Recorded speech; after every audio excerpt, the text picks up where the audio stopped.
Second art carnival show हो रहा है. The art carnival concept is the prime aim of this concept is to invite artists from all over India, rather young artists, because younger artists are there who struggle to get the platform in the metro cities like Mumbai, Delhi, Bangalore. So the Bombay Art Society is promoting art and artists for more than 130 years now, founded in 1888. Society is promoting artists and art through annual exhibitions and different shows. Now when this art complex started, we have an idea that there should be some way where artists can come and participate from different parts of the country. Now artists coming all the way and doing solo exhibitions is a little costly. So it becomes very tough for the artists, even in the public art gallery, to put up a solo show. So Bombay Art Society came with the concept that we will invite the group of artists in a show. We titled it Art Carnival. Art Carnival is, sort of, यहाँ आपको भारत के सभी रंगों को एक छत के नीचे देखने को मिलेगा. You can see all kinds of paintings, all kinds of colors, different mediums, different subjects, everything under one roof. So this is a sort of art carnival, art fair आप इसको कह सकते हैं. और इसमें आर्टिस्ट को अलग अलग सिटी से आके यहाँ पे उनको अपनी कला प्रदर्शित करने के बाद they are reaching to a wider audience in the metro city like Mumbai. और ये आर्ट कार्निवल शो हमारा, this is second art carnival. और next art carnival is from 12 September to 19 September. And then our last carnival next month is from 26 September to 2nd October. So we would like artists to come and be a part of this art carnival from all over India. It is open for everyone, irrespective of age and education. Thank you. Sir आपसे जानना चाहेंगे कि इस तरह का प्रदर्शनी कितनी ज़रूरी है जर्नलिज्म के लिए, कितना उपयोगी होती है और कितना महत्वपूर्ण. पहले तो मैं मुंबई आर्ट सोसाइटी का बहुत सहे दिल से शुक्रगुजार हूँ कि उन्होंने ऐसा एक प्लेटफॉर्म जहाँ पे मौजूद किया है, जहाँ पे हर एक छोटे मोटे तबके से आने वाले, शहर से आने वाले, गांव से आने वाले आर्टिस्ट को अपनी कला जो है वो लोगों के सामने रखने के लिए एक मौका, एक प्लेटफॉर्म उन्होंने उपलब्ध किया है. मुझे लगता है कि बहुत कम शहरों में इस प्रकार की सुविधा कलाकारों के लिए उपलब्ध है. This is kind of democratisation of art. आप कहीं भी जाइए, आप यूरोप में जाइए, बाहर जाइए, तो वहाँ पे जो रिप्रेजेंटेशन होता है वो थ्रू गैलरीज रहता है. तो इंडिविजुअल आर्टिस्ट पार्टिसिपेट नहीं कर सकता है. लेकिन बॉम्बे आर्ट सोसाइटी ने जो ये प्लेटफॉर्म पैदा किया है, इस प्लेटफॉर्म पे हर एक इंडिविजुअल आर्टिस्ट भी पार्टिसिपेट कर सकता है. उसके लिए उसको ज़्यादा खर्चा भी नहीं रहता है और ज़्यादा देर रुकने की भी ज़रूरत नहीं है. जैसे कि अगर आप दूसरे जो पब्लिक आर्ट गैलरीज मुंबई में है, वहाँ पे आप देखोगे तो 6 साल तक रुकना पड़ता है. तो इसलिए मैं बहुत खुश हूँ और मैं राजेंद्र पाटिल और उनकी पूरी टीम का मैं सब आर्टिस्ट की तरफ से स्वागत भी करता हूँ और शुक्रिया भी अदा करता हूँ. सर आपसे एक चीज़ और जानना चाहिए. जब मैं आपको सुन रहा था तो मैंने सुना कि आप फुल टाइम एक उम्र के बाद सुनती है. सर वो एक नए जनरेशन के लिए बहुत प्रेरणादायक है. जरा उस बारे में बताएंगे, क्या एक ऐसी चीज़ हुई जिस कारण से आपने फुल टाइम ये कला के बाद आकर्षित हुई? देखिए, मैंने कोई ऐसा तय नहीं किया था कि मुझे चित्रकार बनना है या पेंटर बनना है.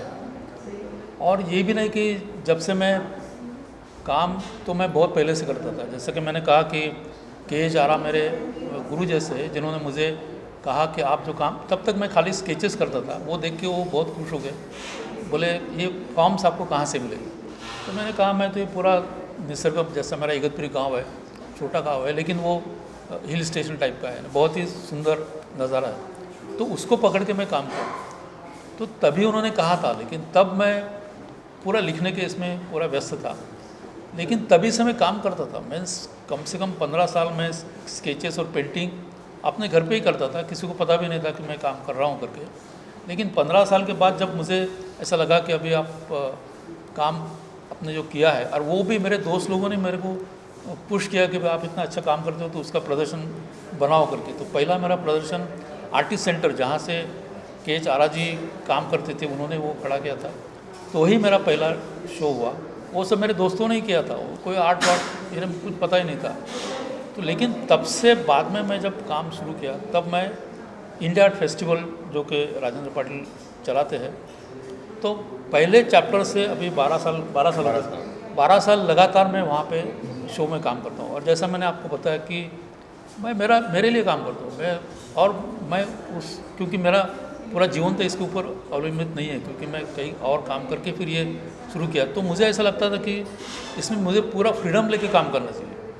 तो इसलिए मैं पूरा फ्रीडम लेके मुझे जैसा लगता है काम करता हूँ, मैं कोई असाइनमेंट नहीं लेता हूँ।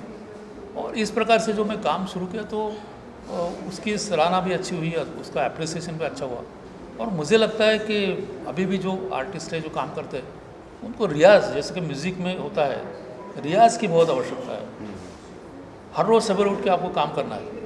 आप क्या करते नहीं, भले ही आप पेंटिंग करो, लेकिन आपका हाथ तो चलना चाहिए, आप प्रैक्टिस तो करनी चाहिए, तभी जाके कुछ बनता है। ऐसा नहीं कि भी आप कैनवास पे गए और पेंटिंग स्टार्ट कर दिया, 2 दिन में ख़त्म कर दिया, ऐसा काम नहीं होता है। वो एक लॉन्ग जर्नी होता है। और मुझे लगता है उसके लिए, जैसा भी हमारे भाई साहब ने कहा कि पेशेंस की ज़रूरत है।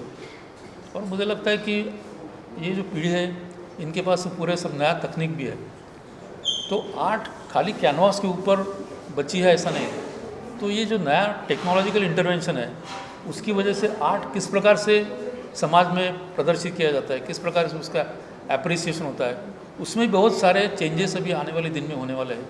और मुझे लगता है कि आने वाली जो पीढ़ी है, जो यंग आर्टिस्ट है, वो ये नए आने वाले जो माध्यम है उसको अच्छी तरह से उसको संभालेंगे और उसी के जरिए अपना खुद को एक्सप्रेस करेंगे।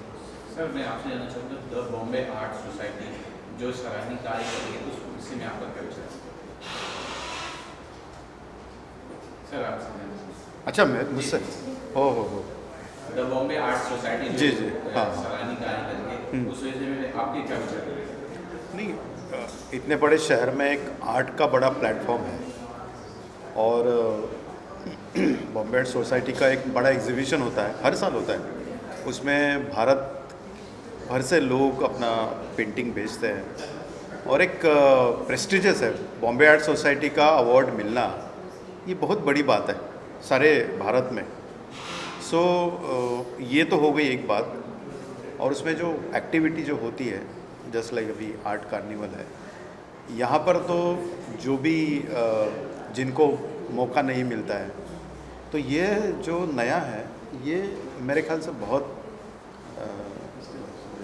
सोचने वाली बात है कि जिनको कभी लोग अभी यहाँ पर जो भी पार्टिसिपेंट आर्टिस्ट हुए वो कह सकते हैं ना, बॉम्बे आर्ट सोसाइटी के एग्जीबिशन में हमारी पेंटिंग लगी थी। ये ऊर्जा है, तो ये ऊर्जा है, ये व्यासपीठ पर ये जो डायस है यहाँ पर मिली है। और ये सबसे बड़ी बात है कि कविता लिखते हैं लेकिन कभी उसको मौका नहीं मिलता है रिसाइट करने का। पेंटिंग करते हैं लेकिन उन्हें कभी मौका, पड़ोसी की भी पता नहीं चलता कि ये पेंटिंग है कि करता है। लेकिन जब ऐसे जगह पर उनकी एग्जिबिट होती है तो उनकी भी ऊर्जा बढ़ती है, एनर्जी, सारी दुनिया की ऊर्जा बढ़ती है और एक देखने वाले भी आते हैं। तो नए नए जो लोग हैं, आर्ट लवर है, आर्ट बायर है और आर्टिस्ट है, इन सभी को एक मौका देता है बॉम्बे आर्ट सोसाइटी। सर, मैं ये भी जानना चाहूँगा, जब मैं आपको सुन रहा था जे आर्ट से आपने पढ़ी, और जहाँ तक जब मैं पढ़ रहा था मैंने सुना कि भाई जहाँ जो जे जो पढ़ते हैं बहुत ब्रिलियंट होते हैं, आर्टिस्ट होते हैं।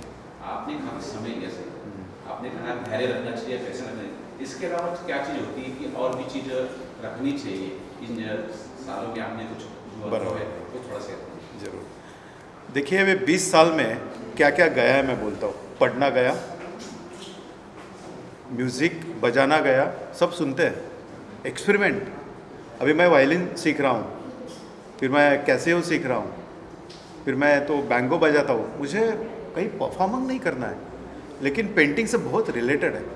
वायलिन बजाते बजाते मेरे अंदर का दर्द बाहर आ जाता है, मुझे बहुत अच्छा लगता है, शांति मिलती है। मैं बहुत पढ़ता हूँ, आर्ट के बारे में पढ़ता हूँ। ये सब चीज़ें ना आर्टिस्ट ने करनी चाहिए, नहीं तो फिर रंग लगाया, एग्जिबिट किया, कोई आता है क्या बायर, पैसा लिया और जेब में डाल दिया। Art for not only earning money, ये पहले दिमाग से निकलना चाहिए।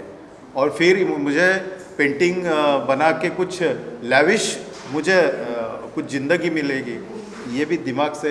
लैविश ज़िंदगी और झोपड़े की ज़िंदगी और इसकी ज़िंदगी कोई फ़र्क नहीं होता है। अगर मन में शांति है ना तो वो अमीर है। कबीर जी हैं, अमीर थे, मीराबाई अमीर थी। तो आर्टिस्ट ने हमेशा अपनी सोच बहुत ऊंचे लेवल पर रखनी चाहिए, पढ़ना चाहिए, म्यूज़िक सुनना चाहिए। अभी मैं भूपेंद्र सिंह जी का इतना म्यूज़िक सुनता हूँ, क्या दर्द है उसमें। मैं सब राग जो है म्यूज़िक में वो ढूंढने की कोशिश करता हूँ। तो कलाकारों ने जो एकेडमिक एजुकेशन है वो करने के बाद भी अपना जो एजुकेशन है, अपनी जो स्कूल है वो कंटिन्यू शुरू रखनी चाहिए। मैं आर्टिस्ट हूँ ठीक है, लेकिन मैं एक स्टूडेंट भी हूँ। ये जो सोच है ना आदमी को बहुत लंबे तक एक लंबे रेस का घोड़ा बनाती है, ऐसा मेरा मानना है। जी सर, आपको जो आर्ट फॉर्म है, जो आर्ट लवर है, इनके लिए कितना महत्वपूर्ण है कि एक्टिव होना सोशल मीडिया में? देखिए ऐसा है कि सोशल मीडिया बहुत इम्पोर्टेंट भी है, बहुत अच्छा भी है, और वैसा देखा जाए तो वहाँ भीड़ भी ज़्यादा है। बट अगर आप सिलेक्टिवली उसको प्रॉपरली यूज़ करेंगे तो social media particularly Facebook, Instagram, ये आर्टिस्ट के लिए एक ऑडियंस बहुत अच्छी क्रिएट करते हैं। और सोशल मीडिया ऐसा प्लेटफॉर्म है जिसमें आपको बहुत कुछ खर्चा भी नहीं करना पड़ता है, और आपको सोशल मीडिया पे बेनिफिट्स ये है कि वहाँ पे जो सिलेक्टिव ऑडियंस है जिसको वो चाहिए वो वहाँ ऑडियंस उठाती है। पर्टिकुलरली आर्ट वहाँ पे आप देखेंगे तो नए नए आर्ट वर्क्स, इवन आज ले लिए आप बड़ी बड़ी आर्ट गैलरीज, बड़े बड़े आर्टिस्ट सब सोशल मीडिया पे प्रेजेंस है। और उनका अभी दिल्ली में आर्टिस्ट हमारे दोस्त है, दिल्ली में है, पुणे में है, बॉम्बे में है, बैंगलोर में है, सब जगह है। वो आर्टिस्ट क्या करते हैं, उन्होंने आज क्या काम किया, वो हम शाम को देख लेते हैं। इतना सोशल मीडिया फास्ट है।